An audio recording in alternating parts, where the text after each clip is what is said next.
चलो बच्चों, आज हम पढ़ेंगे सौर मंडल। ठीक है, सौर मंडल के बारे में आज हम जानेंगे। तो सौर मंडल में एक होता है सूर्य। क्या होता है? सूर्य। सूर्य सौर मंडल के केंद्र में स्थित है। सूर्य जो है सौर मंडल के एकदम बीचों बीच है। ठीक है ना, केंद्र में स्थित है। ये मैंने इसलिए बनाया है, देखो ये राउंड घूम रहा है ना, गोल गोल है। ठीक है, ये पूरा गोल हो जाएगा, लेकिन मैंने उतना जगह नहीं है इसलिए मैंने उसको उतना नहीं बनाया। तो हम जाने हैं कि सूर्य जो है सौर मंडल के केंद्र में स्थित है। यह बहुत बड़ा है। सूर्य क्या है? बहुत बड़ा है एवं अत्यधिक गर्म गैसों से बना है। सूर्य सौर मंडल के लिए प्रकाश एवं ऊष्मा का एकमात्र स्रोत है। ठीक है, सूर्य सौर मंडल में जितने भी ग्रह हैं सबके लिए प्रकाश का एक मात्र स्रोत है।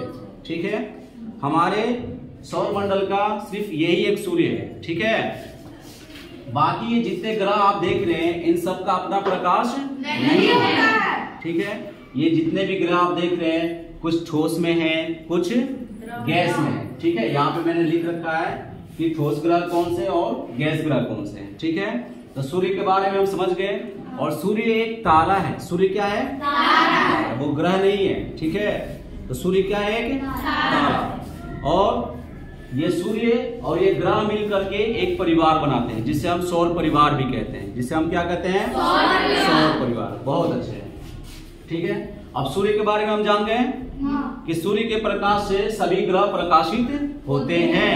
अब हम जान रहे हैं कि सूर्य के सबसे नजदीक ग्रह कौन सा है। तो सूर्य के सबसे नजदीक ग्रह कौन सा है? बुध। बुध ग्रह जो है वो सूर्य के सबसे नजदीक है। उसके बाद हमारा शुक्र आता है और उसके बाद आता है पृथ्वी। ठीक है, तो पृथ्वी के बारे में हम समझ लेते हैं। पृथ्वी एकमात्र ऐसा ग्रह है जिस पर जीवन है। ठीक है, पृथ्वी एकमात्र ऐसा ग्रह है जिसपे जीवन है। जीने के लिए यहाँ पानी, वायु, आवश्यक गैस है जैसे ऑक्सीजन, ठीक है ना, और भी गैस है, नाइट्रोजन है। ठीक है ना, तो पृथ्वी एकमात्र ऐसा ग्रह है जिसपे जीवन संभव है। पृथ्वी पर पानी की अधिकता बहुत ज्यादा है। पृथ्वी पर 71% पानी है जिसके कारण ये नीला दिखाई देता है। ठीक है, समझ गए ना। अब उसके बाद है मंगल।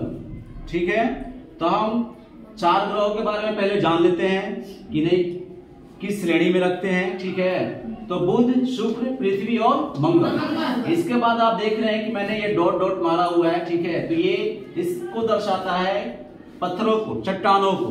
ठीक है, क्षुद्र ग्रहों को ये दर्शाता है। ठीक है, जिसे हम एस्टेरॉयड कहते हैं। इंग्लिश में क्या कहते हैं? एस्टेरॉयड।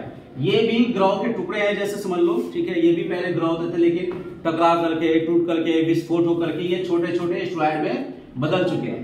ये भी सूर्य की परिक्रमा करते हैं। ये भी क्या करते हैं? सूर्य की परिक्रमा करते हैं। ठीक है, तो इसके पहले वाले ग्रह यानी सूर्य और मंगल क्षुद्र ग्रहों के बीच के क्या कहते हैं? आंतरिक ग्रह कहते हैं। इसको क्या कहते हैं? आंतरिक ग्रह कहते हैं। ठीक है, यानी जो ये क्षुद्र ग्रह है इसके अंदर जितने भी ग्रह आते हैं उसको हम कहते हैं आंतरिक ग्रह। और इसके बाहर वाले ग्रह को कहते हैं बाहरी ग्रह यानी बाह्य ग्रह। इसके बाहर वाले ग्रह हैं बृहस्पति है, शनि है, अरुण है और वरुण।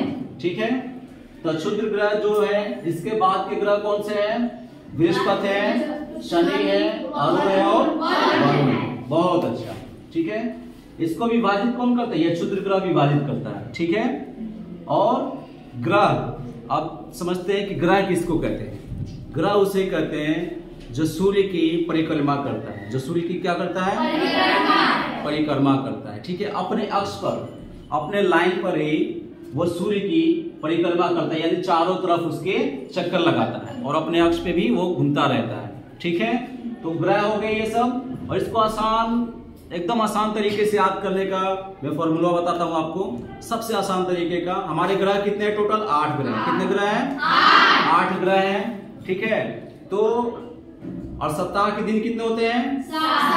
7 होते हैं ना। हमारे ग्रह के नाम है बुध, शुक्र, पृथ्वी, मंगल, बृहस्पति, शनि, अरुण और वरुण। तो सप्ताह के नाम 7 होते हैं। ठीक है ना, हम सप्ताहों के नाम पे 5 ग्रह को याद कर लेंगे। सप्ताहों के नाम पे कितने ग्रहों को याद करेंगे? बुध हो जाएगा, शुक्र हो जाएगा, उसके बाद बृहस्पति, उसके बाद शनि। इतने ग्रह याद हो गए? बुध, शुक्र, मंगल, बृहस्पति और शनि। यानी सप्ताहों के दिनों के नाम होते हैं ना, मंगल, बुध, बृहस्पति, शुक्र, शनि, ठीक है ना। इतवार सोमवार को हम लोग छोड़ देंगे, ठीक है। तो सप्ताह के दिन पे 5 ग्रहों के नाम हो गए, ठीक है। तो बहुत आसानी से याद हो जाएंगे, नहीं याद हो जाएंगे? उसके बाद बचे कितने? मात्र 3 ग्रह। कितने बचे? 3। तो 3 ग्रह कौन से भाई? तो हमारी पृथ्वी भी एक ग्रह है जिसपे हम लोग रहते हैं, पृथ्वी पे रहते हैं ना, पृथ्वी एक ग्रह हो जाएगी। उसके बाद 2 भाई को ले लेते हैं, अरुण और वरुण। आसानी से याद हो जाएंगे, ठीक है। बुध, शुक्र, पृथ्वी, मंगल, बृहस्पति, शनि, अरुण और वरुण, ठीक है। अब जान लेंगे कि सूर्य से नजदीक ग्रह कौन सा है और सूर्य से सबसे ज्यादा दूर ग्रह कौन सा है। तो सूर्य के सबसे जो नजदीक ग्रह है वो कौन सा ग्रह है? बुध। सूर्य के जो सबसे नजदीक का ग्रह है उसे क्या कहते हैं? बुध। और सूर्य से जो सबसे दूर ग्रह है यानी सबसे बाद का ग्रह उसे क्या कहते हैं? वरुण। बहुत अच्छे, ठीक है।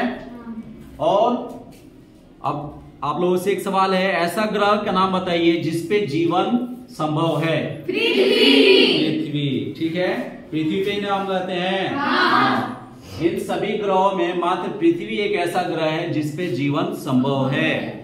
ऑक्सीजन है, पानी की भरपूर मात्रा है यहाँ पे, है ना, और भी जीने के लिए अनुकूल वातावरण है, ठीक है। तो ये सब मिलजुल कर हमारे पृथ्वी को एक अद्भुत पृथ्वी, अद्भुत ग्रह बनाते हैं, ठीक है ना, बाकी ग्रहों से अलग बनाते हैं।